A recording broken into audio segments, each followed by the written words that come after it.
இன்றைய காலகட்டத்தில் இந்த நாயன்மாருடைய புராணம் மிக மிக மிக அவசியமான ஒன்று.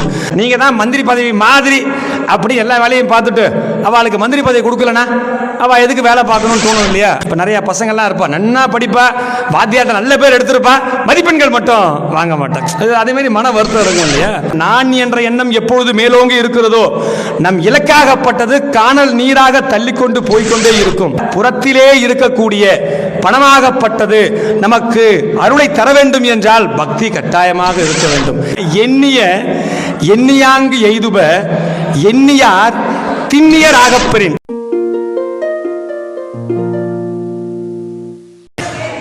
பதம் தந்து அருள்வாய் படி விநாயகா, பற்றினேன் உன் பாதம் தனையே படி விநாயகா. பதியே கணபதியே மகா கணபதியே, உலகில் வஞ்சமும் பஞ்சமும் இல்லாது அருள் புரிவாய் படி விநாயகா. என்னை நன்றாக இறைவன் படைத்தனன், தன்னை நன்றாக தமிழ் செய்யுமாறே. எல்லாம் வல்ல முருகப்பெருமானின் அருளாலே, எல்லாம் வல்ல ஈசனின் அருளாலே, எல்லாம் வல்ல அம்பிகையின் அருளாலே, அகிலாண்ட கோடி பிரம்மாண்ட நாயகி அறம் வளர்த்த நாயகி சமேத மாரீஸ்வரர் திருத்தலத்திலே புதவார பிரதோஷ காலத்திலே ஈசனின் அருளை பெற வந்திருக்கும் பக்தர்கள் அனைவருக்கும் அடியேன் பீமநாதனின் அன்பு வணக்கங்கள். ஐயா சொன்ன மாதிரி வருடப்பிறப்பின் முதல் பிரதோஷம். இந்த உரைக்கு செல்வதற்கு முன்பாக உங்கள் அனைவருக்கும் புத்தாண்டு நல்வாழ்த்துக்களை மனப்பூர்வமாக தெரிவித்துக் கொண்டு உரைக்குள்ளே செல்லலாம். அழகு எப்படியோ விடுமுறை விட்டுருக்கோம், அதனால தான் கொஞ்சம் இது சனி பிரதோஷமாக இல்லைனா கூட இவ்வளவு கூட்டம் பார்ப்பதற்கு நல்லா இருக்குது. அழகு. அதனால் முடிஞ்ச வரைக்கும் பசங்களை இதே மாதிரி அழிச்சுண்டு ஒவ்வொரு பிரதோஷமும் முடிஞ்ச வரைக்கும் அதுவாவது கட்டாயமாக அழிச்சுட்டு வந்து பக்தியை அவர்களுக்கு சொல்லித்தர வேண்டிய இடத்துல பெரியவங்களாக இருக்கும். இதை பண்ணுறீங்க, ரொம்ப சந்தோஷம். அழகு. அப்படி நாம் ஒவ்வொரு பிரதோஷ காலத்திலும் ஏதேனும் ஒரு நாயன்மாரனுடைய புராணத்தையோ அல்லது திருமந்திரமோ திருவாசகமோ எது எப்பொழுதெல்லாம் நமக்கு அருள் பெறுகிறதோ அதையெல்லாம் நாம் சிந்தித்து வருகிறோம். அப்படியாக இன்று ஒரு சிறிய புராணமாக நாம் பார்க்க இருப்பவர் யார் என்றால், ஆறு கொண்ட வேர்க்கூற்றன் கலந்தைக்கோன் அடியேன் என்று சுந்தரமூர்த்தி நாயனாரால் பாடப்பெற்ற கூற்றுவ நாயனார் அப்படிங்கிறத பற்றி நம்ம பார்க்க போகிறோம். இன்றைய காலகட்டத்தில் இந்த நாயன்மாருடைய புராணம் மிக மிக மிக அவசியமான ஒன்று. நம்ம இந்த சூட்சமத்தை பிடிக்காம தான் வாழ்க்கையில் என்ன பண்ணிட்டு இருக்கோம், ரொம்ப கஷ்டப்பட்டு இருக்கோம். இவர் அந்த சூட்சமம் ஒன்று பண்ணியிருக்கார். இது ஏதோ 1000 வருஷத்துக்கு முன்னாடி நடந்தது, 2026 இதெல்லாம் நமக்கு அவசியமா, யாரோ எழுதி வச்சுட்டு போயிருக்கா, அது உண்மையா பொய்யான்னு கூட தெரியல அப்படின்லாம் இல்லாமல் இதில் ஒளிந்திருக்கக்கூடிய சூட்சமத்தை நாம் இந்த காலம் மட்டும் இல்லை எந்த காலத்திற்கும் பொருந்தும் வண்ணமாக இந்த புராணங்கள்லாம் அமைந்திருக்கின்றன. ஆறு கொண்ட வேர்க்கூற்றன் கலந்தைக்கோன் அப்படின்னா, ஆறு கொண்டனா கூர்மையான அப்படின்னு ஒரு அர்த்தம் இருக்கு. இன்னொன்று ஆரம், நம்ம முன்னாடி பார்த்துருப்போம், 2-3 பிரதோஷத்துக்கு முன்னாடி பார்த்தோம். பண்டாரம் அப்படின்னா நம்ம என்ன, பன் கூட்டல் ஆரம். இப்போ தங்க நகை போடுற எல்லாருக்கும் தெரியும் ஆரம் இல்லையா? தங்க காசு கிடைக்குதோ இல்லையோ நம்ம என்ன பண்ணுறோம், டூப்ளிகேட்டாவது வாங்கி போட்டுன்னு பார்த்துக்கிறோம் இல்லையா? அந்த ஆரம். ஆறு கொண்ட அப்படி அந்த இடத்துல என்ன அர்த்தம், அவர் வெற்றி மாலையை சூடியவர் என்று பொருள். எப்பொழுதுமே அவர் போருக்கு சென்று வெற்றி மாலை சூடியவர். ஆறு கொண்ட வேல் கூற்றன் என்ன, வேற்படைக்கு சொந்தக்காரன். கடைசி வார்த்தை பாருங்க, கூற்றன். கூற்றன் என்ன தெரியுமா அர்த்தம், யமன் அர்த்தம். யாருக்காவது யமன் பேர் வைப்பாள, என்ன சுவாமி நல்லா பண்ணி உட்காந்து பேசிட்டு இருக்கோம், யமன் பேர். பகைவர்களுக்கெல்லாம் யமனை ஞாபகப்படுத்தக்கூடிய பண்பு கொண்டவர், வீரம் பொருந்தியவர், நேர்மையானவர், ஒழுக்கமானவர். பார்த்தாலே ஐயோ இவ்வளவு வராரே அப்படின்னு பகைவர்களுக்கு என்ன பண்ணுமா, பயமா இருக்குமா. அதான் வேற்படை கொண்ட கூற்றுவன், அதான் பேர் என்னவருக்கு, கூற்றுவ நாயனார்னு பேரு. இவ்வளவு பெரிய புராணத்தை சுந்தரமூர்த்தி சுவாமிகள் ஒரே வரியில, இப்ப பாருங்க மேற்கத்திய பாணியில இப்ப பசங்களுக்கெல்லாம் இப்போ சாஃப்ட் ஸ்கில், பவர் மெசேஜிங் அதெல்லாம் இப்ப பாடம் எடுக்கிறா சிபிஎஸ்இ ஸ்கூல்ல. எங்க இருந்திருக்கு, திருவள்ளுவர் நமக்கு சொல்லி கொடுத்துட்டு போயிருக்கா. இப்போ சுந்தரமூர்த்தி சுவாமிகள் இவ்வளோ பெரிய புராணத்தை ஒரு 6 சீர் அதுல முடிச்சுட்டார். நம்மளும் எப்படி பேசணும், இப்ப நான் அப்படி வளவளையான்னு பேசாம நான் என்ன பண்ணணும், சுருக்கமா டபக்குன்னு முடிச்சிடணும். அப்படி நமக்கு எல்லாம் சொல்லி கொடுத்துட்டு எப்பயோ போயிருக்கா. இப்போதான் வந்து என்ன நடந்துருக்கு, ப்ரெசன்டேஷனில் இருந்து நீங்கள் எல்லாரும் பவர் மெசேஜிங் சீக்கிரமாக சொல்லணும், சுருக்கமாக சொல்லணும் அப்படின்னு இப்போ சொல்லி கொடுத்துருக்க. அப்போ ஆறு கொண்ட வேர்க்கூற்றன்னா என்ன அர்த்தம்? வெற்றி மாலையை எப்பொழுதும் சூடி இருக்கக்கூடிய, வேற்படையை கொண்ட, எதிரிகளுக்கெல்லாம் பகைவனாக இருக்கக்கூடிய, பகைவர்களுக்கெல்லாம் அங்கே கூற்றுவனை ஞாபகப்படுத்தக்கூடிய கலந்தை கோன், கலந்தை என்னும் நாட்டை ஆளக்கூடிய அரசனுக்கு அடியேன் என்று சுந்தரமூர்த்தி சுவாமிகள் பாடியிருக்கின்றார். பாருங்க, இவர் எப்படிப்பட்ட ராஜா தெரியுமா? இவருக்கு ஒரு குறுநில மன்னன். இவருக்கு என்ன மிக முக்கியமான பழக்கம் இருக்கிறதுனா, நன்னாமம் தம் திருநாவில் நாளும் நவிலும் நலம் மிக்கார். ரொம்ப மிக முக்கியமானது. இப்போ எல்லாருக்கும் பேர் வச்சிருக்கா இல்லையா? நம்ம எல்லாரும் எப்படி கூப்பிடுறா பேர்? முதல்ல என்ன கேட்குறோம், பேர் என்ன அப்படின்னு வச்சுட்டு இப்போ முக்கால்வாசி வாயிலேயே நுழையல. இப்போ தாத்தா பாட்டிலாம் கஷ்டப்படுறா, என்ன பேர் வச்சிருக்கேள் தெரியல, ஏதாவது அவ வாய்க்கு வந்து கூப்பிட்டுன்னு இருக்கா இல்லையா? நமக்கெல்லாம் என்ன பழக்கம் இருந்தது? நம்ம கொள்ளு தாத்தா பேரையோ அல்லது பாட்டனார்கள் பேரையெல்லாம் சேர்த்து வைக்கக்கூடிய பழக்கங்கள்லாம் இருந்தது. இப்போ எல்லாம் மலையேறி போயிடுது. பாட்டனாரை கேட்கறது இல்லை யாரும். இப்போ என்ன பண்ணுறோம், கூகுளில் போய் கேட்டு வித்தியாசமான பெயர்களை வைக்கக்கூடிய பழக்கம் தான் வைத்திருக்கின்றோம். அப்படி இவர் என்ன பண்ணுவாராம், தம் திருநாவில் நாளும் நவிலும் நலம் மிக்கார். என்ன அவருக்கு பண்பு இருந்ததாம்? நன்னாமம், எப்பொழுதும் ஒரே ஒரு சொல்லையே சொல்லி கொண்டிருப்பாராம். அதற்கு பேர் என்ன தெரியுமா? நன்னாமம். நமக்கு வைக்கிற பேரெல்லாம் நன்னாமம் இல்லை, வெறும் நாமம். எது நன்னாமம்? ஓம் நமச்சிவாய என்று சொல்லக்கூடிய ஒரே ஒரு பதம் தான் என்ன? நன்னாமம் என்று பொருள்.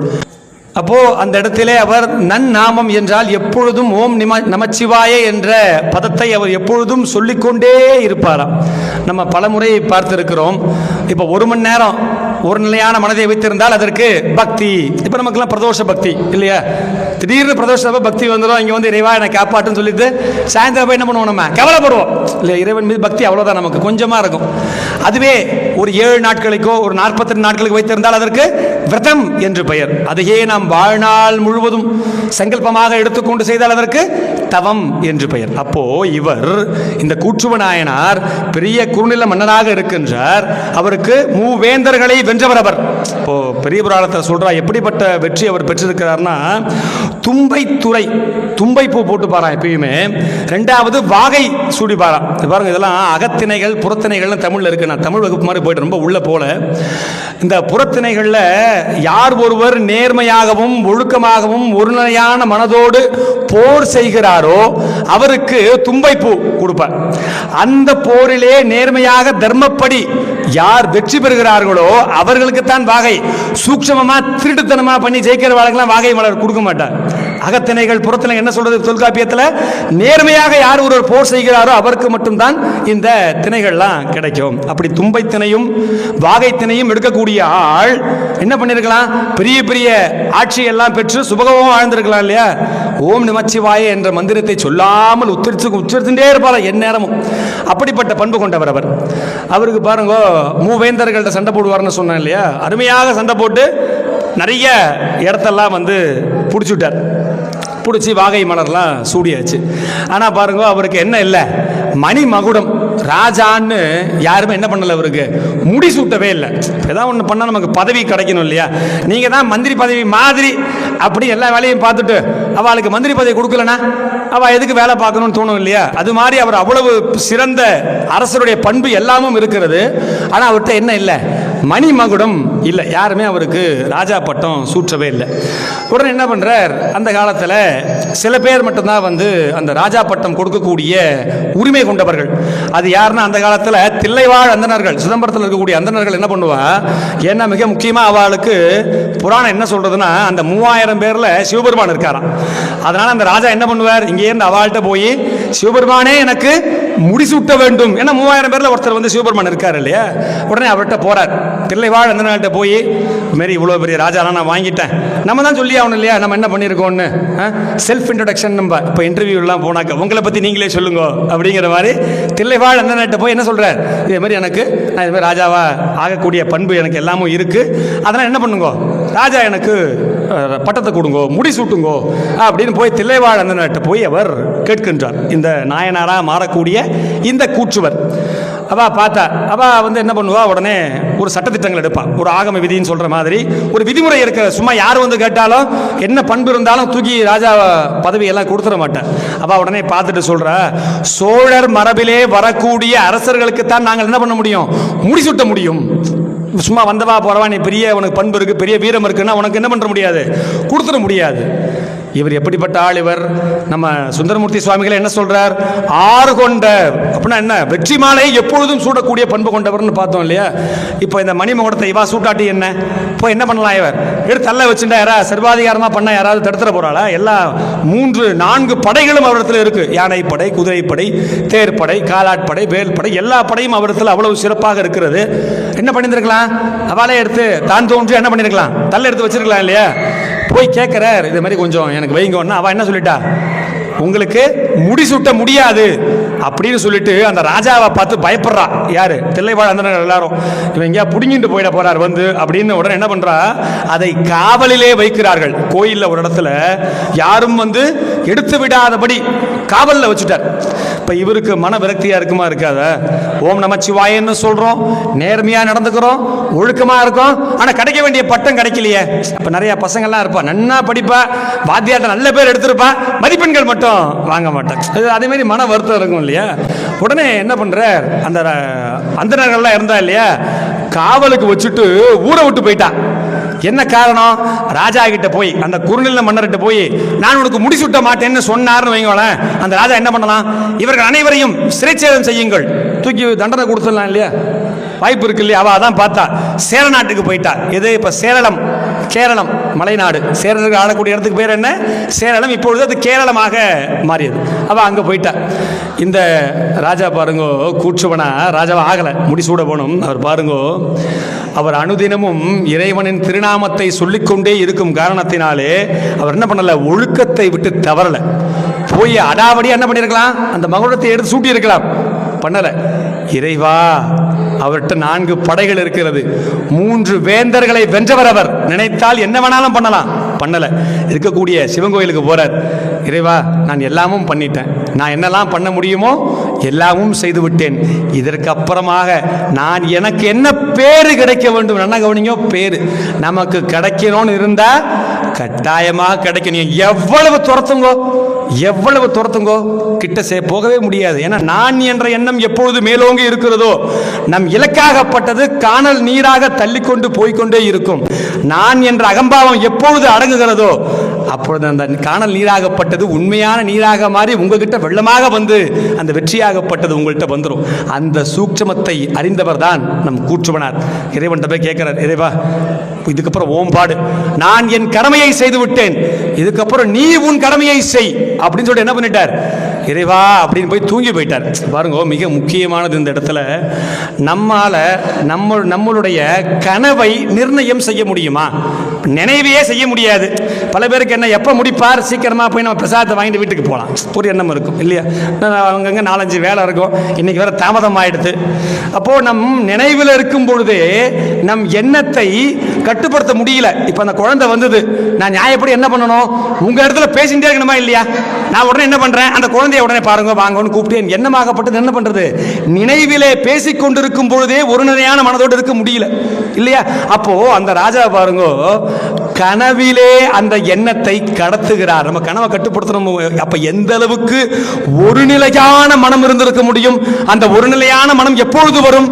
இறைவனை நாம் அனுதினமும் சிந்திக்கும் பொழுது வரும். நீங்க பணமெல்லாம் வச்சுங்க, யாரும் வேண்டான்னு சொல்லல.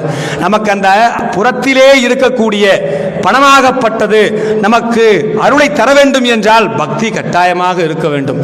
எப்படி மதிப்பெண்கள் நாம் பெறும்பொழுது அது நமக்கு பலனை அளிக்க வேண்டும் என்றால் நமக்கு அறிவு இருந்தால் தான் மதிப்பெண் நமக்கு பலன் அளிக்கும். சும்மா மதிப்பெண் நிறைய வாங்கிட்டு ஒரு இன்டர்வியூக்கு போறோம், கேள்வி கேட்கிற பதில் சொல்லாம பேசாம இருந்தோம்னா கொடுத்துருவாளா மதிப்பெண்ணை பார்த்துட்டு? நமக்கு கொடுக்க மாட்டா இல்லையா. அந்த இடத்திலே நமக்கு அந்த சாதுரியம் என்பது எப்படி அவசியமோ புற வாழ்விலே, அதுபோல அக வாழ்விலே நமக்கு பக்தி என்பது மிக அவசியமான ஒன்று. எந்த காலகட்டத்திலும் ட்ரோன்லயே இப்ப நமக்கு டெலிவரி பண்ண போறோம். இன்னும் கொஞ்ச நாள்ல பிளிப்கார்ட்டோ அமேசானோ இப்படி பறந்து வர போறது. வீட்டில் உட்கார்ந்த இடத்துல என்ன பண்ண போறோம், அதையும் நாம் பெற போகிறோம் இன்னும் கொஞ்ச நாள்ல. ஆனால் அந்த காலகட்டத்திலும் யாருக்கு இந்த புற வாழ்விலே நிம்மதி கிடைக்க வாய்ப்பு இருக்கிறது? ஒரு நிலையான பக்தியோடு இருப்பவர்கள் மட்டும் தான் கிடைக்க வாய்ப்பு இருக்கிறது. ஆச்சா, போய் தூங்கி போயிட்டார். தூங்கி இறைவன்கிட்ட பாரத்தை போட்டுட்டு இனிமே உன் கடமை என்று இறைவனிடத்தில் சொல்லிவிட்டு போய் தூங்கிட்டார். தூங்கிட்டு கனவில கேட்கிறார் பாருங்க. கனவிலும் என்ன பண்றார்? இறைவா, எனக்கு முடிசூட கேட்டனே, உன் திருவடியையே எனக்கு முடியாக கொடுப்பாயா என்று கனவில ஒரு படி மேல போயிட்டார் பாருங்க. புறத்திலே இருக்கிற வரைக்கும் பொருளின் மீது ஆசை இருந்தது. என்ன பண்ணார்? மணிமகுடத்தை எடுத்து தள்ள வச்சுக்கணும்னு கேட்டார். கனவுல என்ன கேட்டார்? உன் திருவடியை எனக்கு திருமுடியாக கொடு என்ற எண்ணம் உயர்ந்து கேட்கின்றார். இது மிக முக்கியமான இடம் பாருங்க.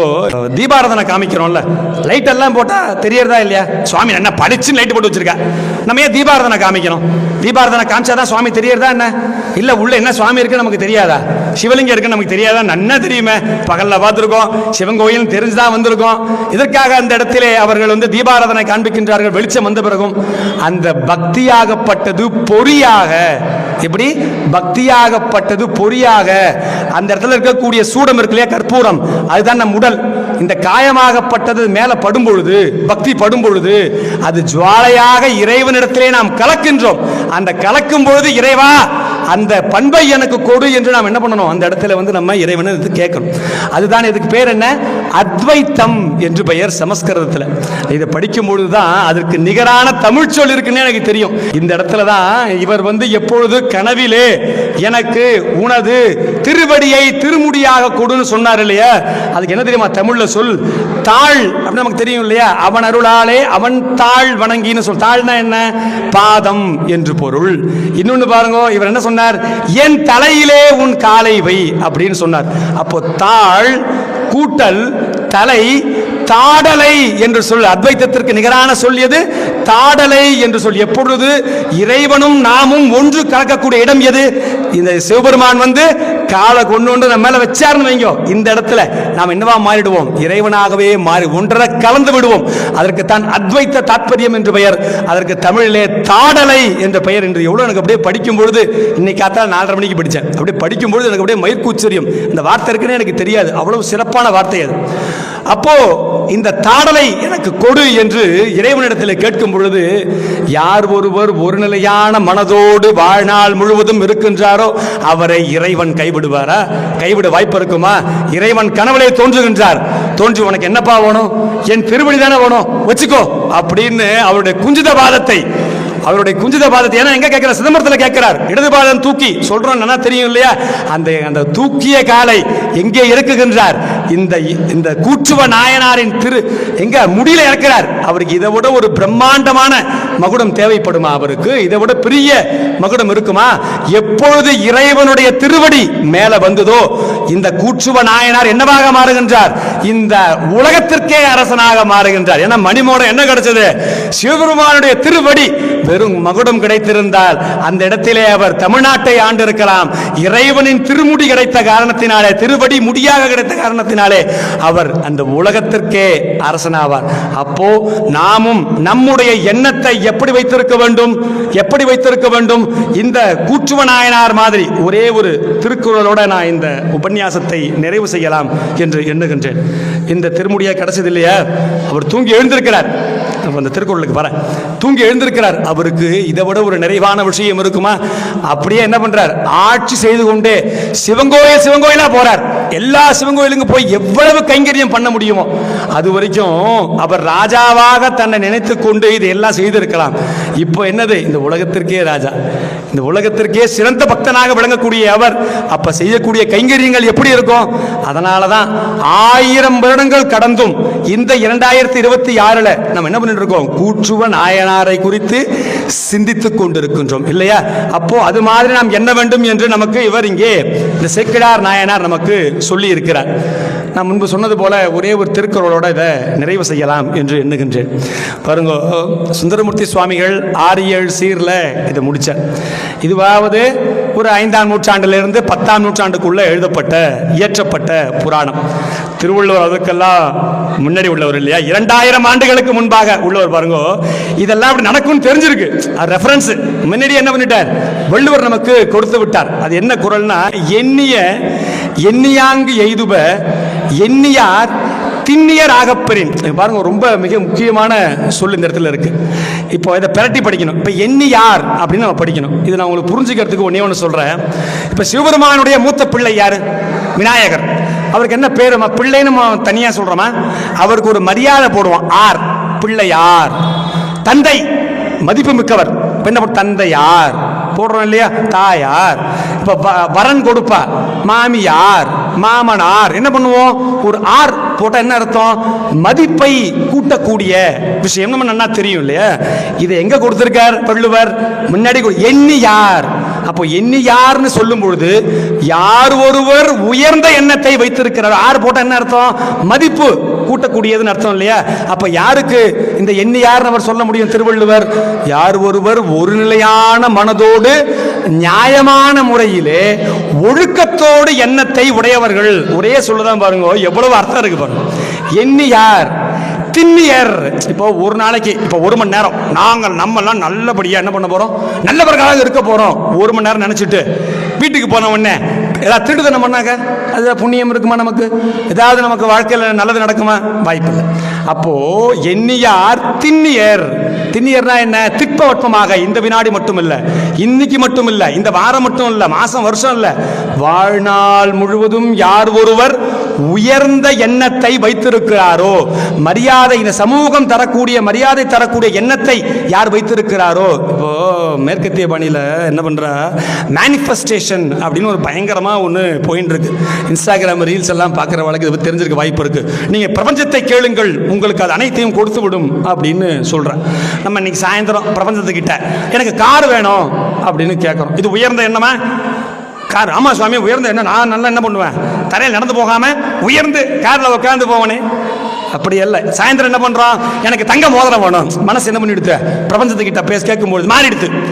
அப்போ நாளடி காத்தால எனக்கு சிபிஎஸ்சியில் எனக்கு பையனுக்கு வந்து சீட்டு கிடைக்கணும், அவன் என்ன படிக்கணும், இந்த பக்கம் மாமியார் வந்து எங்கிட்ட நல்லபடியாக நடந்துக்கணும். அப்போ என்ன ஆகுது? நமக்கு நம் கேள்விகளும் நமக்கு தேவைகள் என்ன பண்ணுறது? மாறிண்டே இருக்கு. இப்படி மாறிண்டே இருந்தால் பிரபஞ்சம் எதை கொடுக்கும்? இன்னைக்கு ஒன்று கேட்டு நாளைக்கு ஒன்று கேட்டாக்க எதாவது நமக்கு கொடுக்க வாய்ப்பு இருக்குமா? அப்போ அதெல்லாம் வேலை செய்யணும்னு என்ன பண்ணணும்? எண்ணியார் திண்ணியர். கொஞ்சம் கூட அதில் நமக்கு சந்தேகமே இருக்கக்கூடாது. எப்போ சந்தேகம் இல்லாமல் இருக்கும்?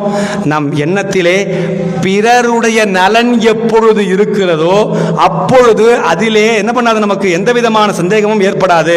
ஏன்னா நமக்கு யோசிக்கும் போது என்ன இருக்கிய, அதனாலதான் எண்ணம் மாறிண்டே இருக்கும். அடுத்த வாழ்க்கை உதவி பண்ணணுங்கிற எண்ணம் இருக்கும்போது அந்த எண்ணம் என்ன பண்ணாது? மாறவே மாறாது. அப்போ எண்ணியார் திண்ணியர் ஆக பெறின். என்னன்னா, யார் ஒருவர் உயர்ந்த எண்ணத்தை வைத்திருக்கிறாரோ, அவர் வாழ்நாள் முழுவதும் அந்த எண்ணத்தை பற்றி இருக்கிறாரோ அவருக்கு கிடைக்குமா? என்ன கிடைக்கும்? எண்ணிய எண்ணியாங்கு எய்துப. அவர் என்ன எண்ணத்தை வைத்திருந்தாரோ, அவர் எந்த ரூபமாக அந்த எண்ணத்தை வைத்திருந்தாரோ அது கட்டாயமாக கிடைக்கும் என்பது வள்ளுவ பெருந்தகையின் கூற்று. அப்படியாக இந்த கூற்றுவ நாயனார் எவ்வளவு பெரிய அரசராக இருந்திருக்கலாம், வீரம் பொருந்தி இருந்திருக்கலாம். ஆனா அவர் மனசுல என்ன இருந்தது? ஓம் நமச்சிவாயே என்ற மந்திரம் விடாமல் இருந்த காரணத்தினாலே, எண்ணிய எண்ணியாங்கு எய்துப, விடாமல் இருந்த காரணத்தினாலே அவரிடத்திலே அந்த மணிமகுடமாகப்பட்டது இறைவனின் திருவடியே வந்து சேர்ந்தது என்பதை முன்பே நமக்கு எடுத்துக்காட்டியவர் திருவள்ளுவர்.